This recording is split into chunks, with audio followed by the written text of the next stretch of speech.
last video I did where I was talking about kind of the impacts of some of the stupidity that's going on down in the Southern Caribbean right now with the U.S. Well, what the U.S. had been doing was dropping or bombing or shooting fishing boats out of the waters by Trinidad and Tobago and Venezuela, saying that they were trying to stop the trafficking of us up to the United States because so many Americans are dying from drug use. So that's how you deal with that, right?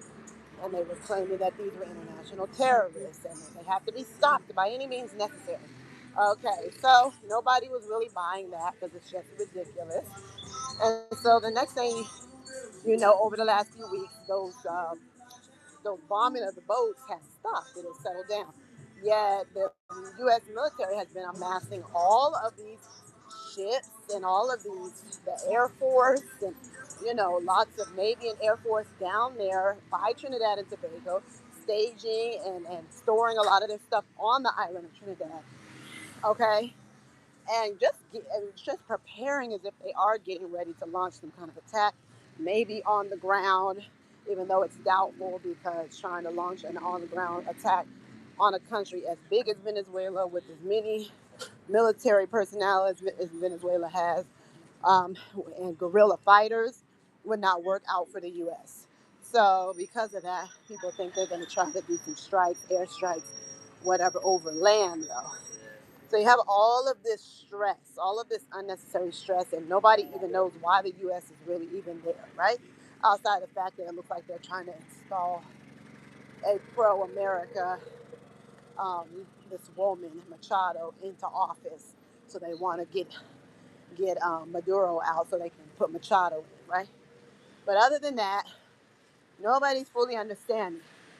But many people didn't hear a couple of days ago that Big T, Big Orange, was talking about how he might expand his military efforts to Mexico and to Colombia too. So here, just like I was talking about on the last video, you have him wanting to expand his influence, go in and disrupt and destabilize the governments of different Latin American countries.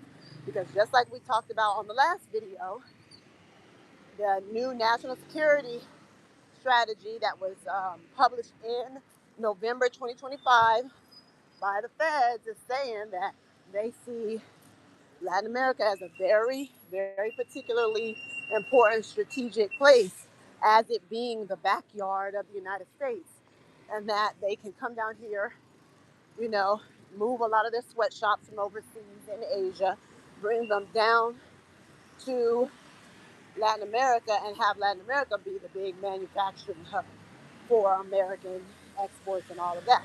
So what we have going on right now is them trying to kind of shift their stronghold and their power centers and take control over what they consider to be the American backyard, which is Latin America. So with that, it's basically an extension of the Monroe Doctrine from the 1800s, where all of these Caribbean islands, all of these Latin countries and stuff weren't even seen as sovereign nations. They were seen as just nations for America to be playing in and doing whatever they wanted and using for whatever purpose they wanted to, right?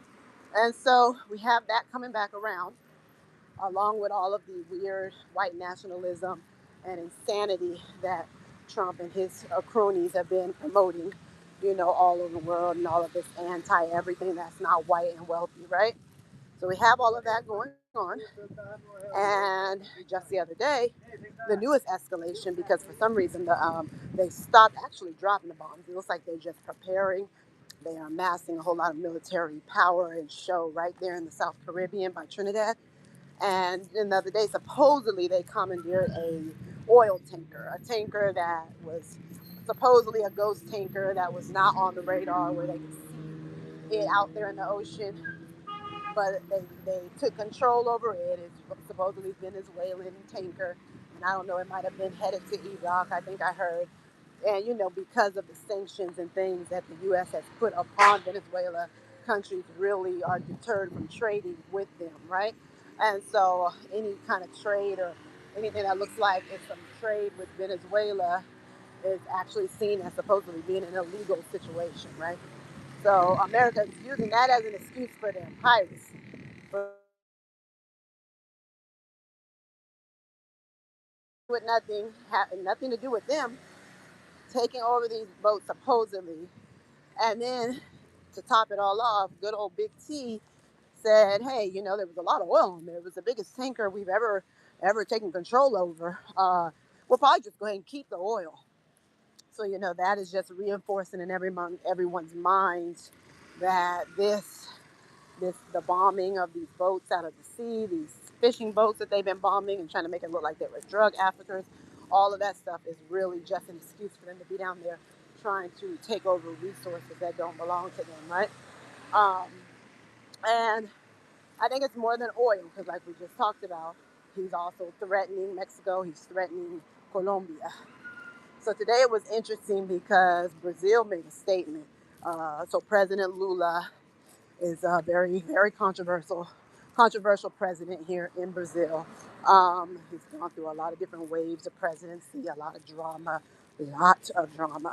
And so Lula made a statement about basically letting the U.S. know that while Brazil has taken a pretty very neutral kind of stance thus far, because Brazil has relationships with everybody.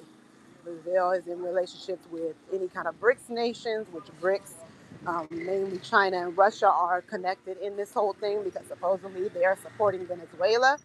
Okay, so Brazil's number one alliance is probably with BRICS. So that's Russia and China. And then, of course, Brazil does a lot of trade with America, albeit, President Trump was trying to impose all these tariffs, doing all this crap, bad faith stuff, right? And so then we have that going on. And Brazil has relationships with Venezuela, of course, as our, direct neighbor to the north.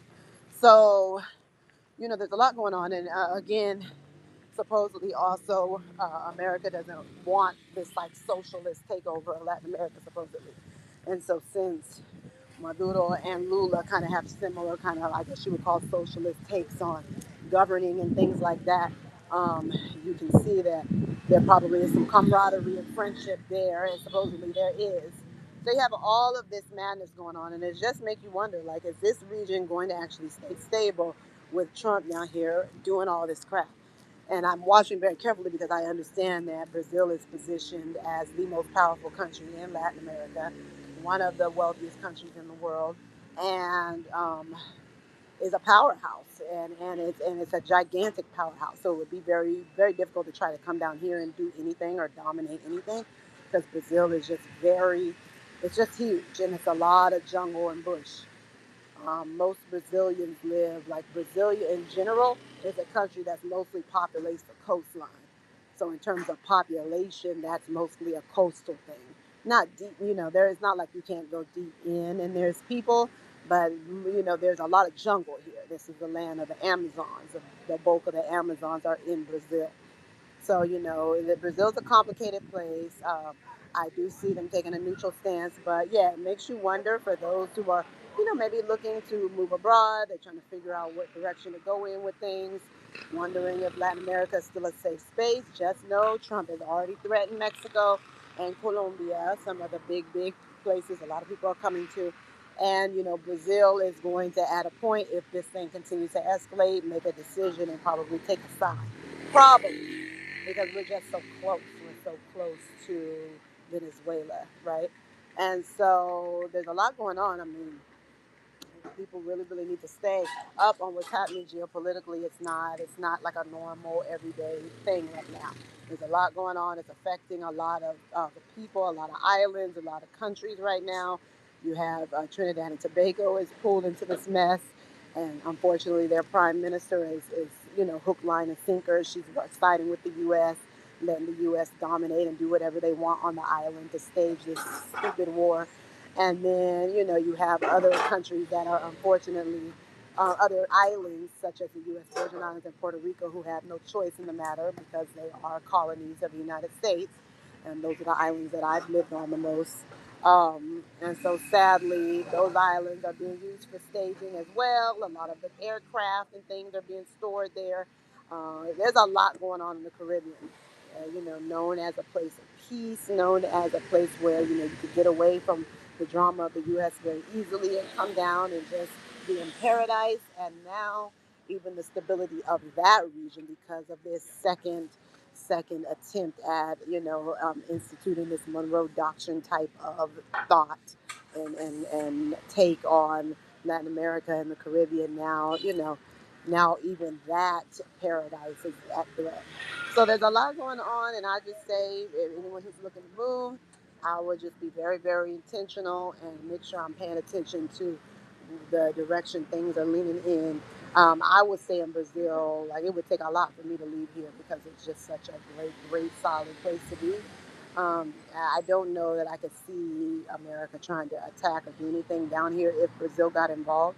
And I definitely could see it just kind of remaining a neutral zone where both parties can engage with the Brazilian government around this thing, and Brazil as a peacemaker in it. But because of how neutral they have always kind of been with everything, and in between and middle ground, I'm thinking it'll stay cool here. But I would definitely be reconsidering, certain moves right now in terms of Latin America if you're thinking about coming down here, just until we see if this thing cools off, it goes away. But the likelihood of that is not high because they're continuously moving tankers, they're continuously moving these huge rigs down that have all these airplanes and fighter jets and stuff on them. They are continuously kind of filling out the Southern Caribbean around Trinidad and Venezuela with all of the things that point to war. Then all the things that point to the United States attacking Venezuela. So it doesn't look like they're going to back down. They already look so foolish with the piracy and taking over the oil rig and all this or the oil tanker and all that stuff. The United States is already looking so crazy out here on the international scene that one thing they're probably not going to do is try to back down after all of this show of force that they've been um, perpetuating over the last months, right?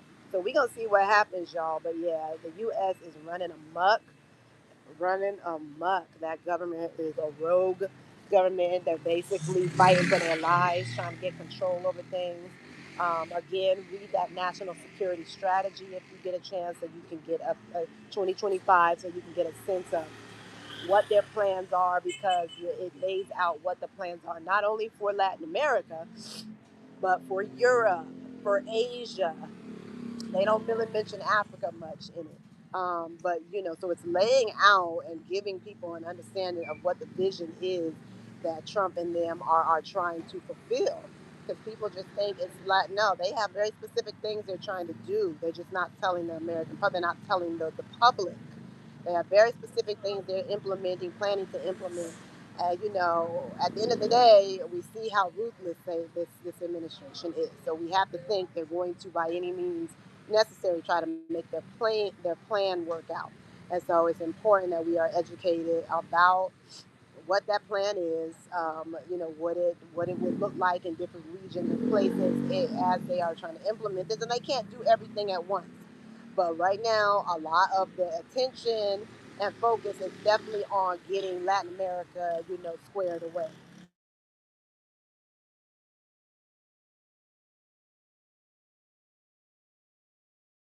Okay, sorry about that. Yeah, so they wanna get Latin America under control, and get junta when it had a military regime running things here for 20, 30 years. It was America that was behind that. So, and all of these, there's barely any regimes, fascist regimes that have existed in Latin America, from Chile to Ecuador to Honduras, El Salvador. Like, there's barely any of them that weren't backed by the United States. Let's put it that way. So these are all like installs, and so they have intentions to install the governments they want in these different countries that they are doing, that they see have a lot of resources and things they need, so that they can take control over everything. And so that's what's happening down here. It will be moving on. It'll move to other countries.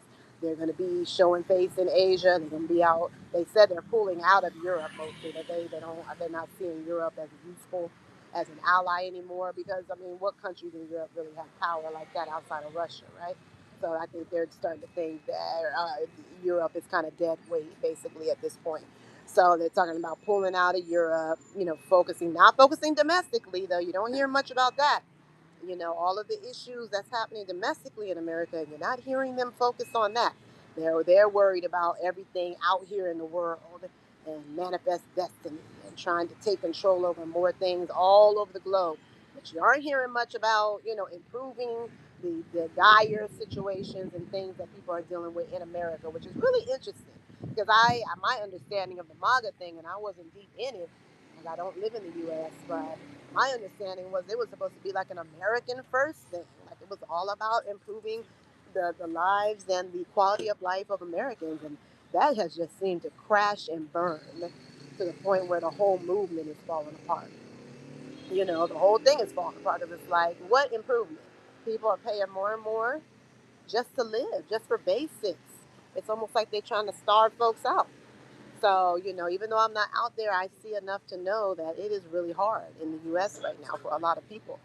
A lot of homelessness, a lot of hopelessness, really, because it's like, how high, how crazy are they going to get with this inflation thing?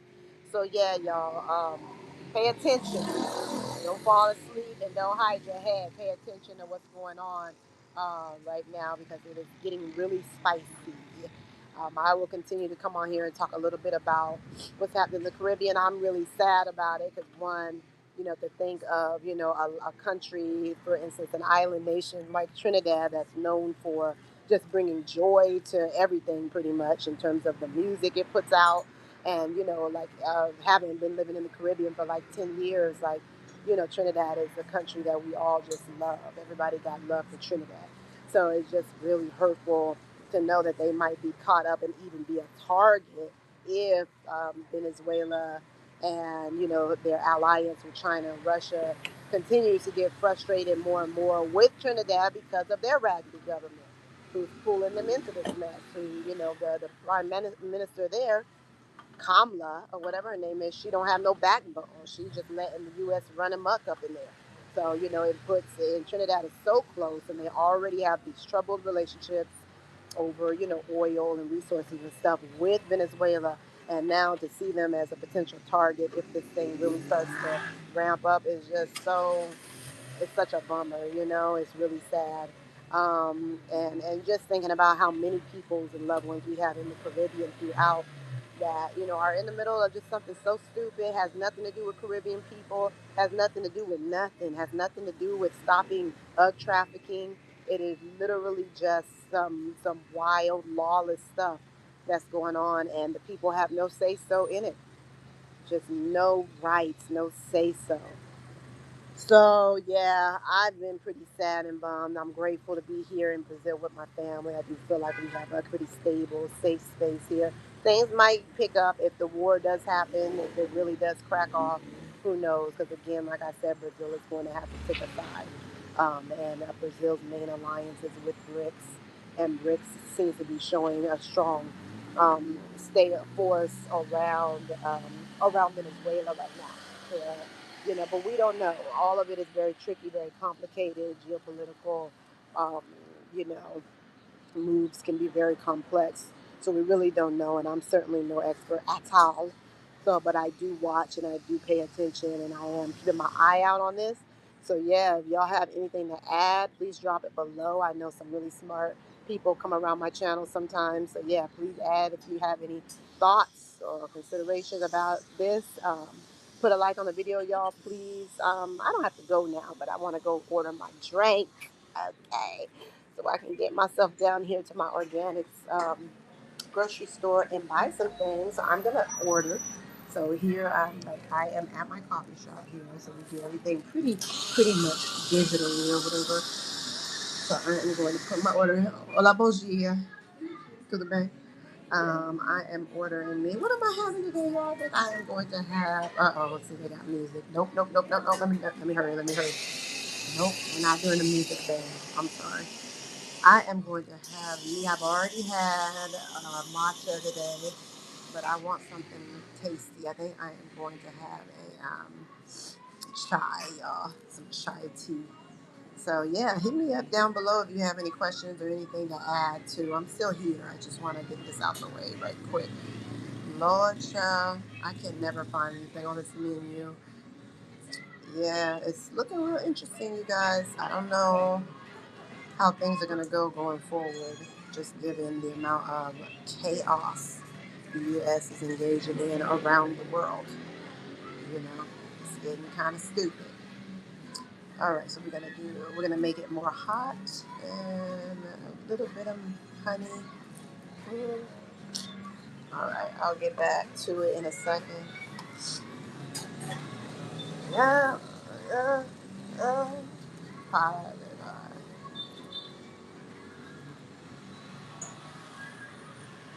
all right. Uh-uh. Hola. Oh,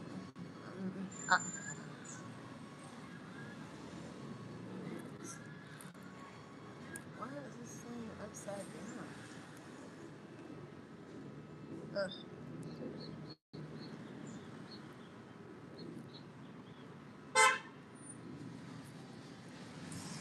See if anybody comes on. Okay, I'm gonna pop off, guys.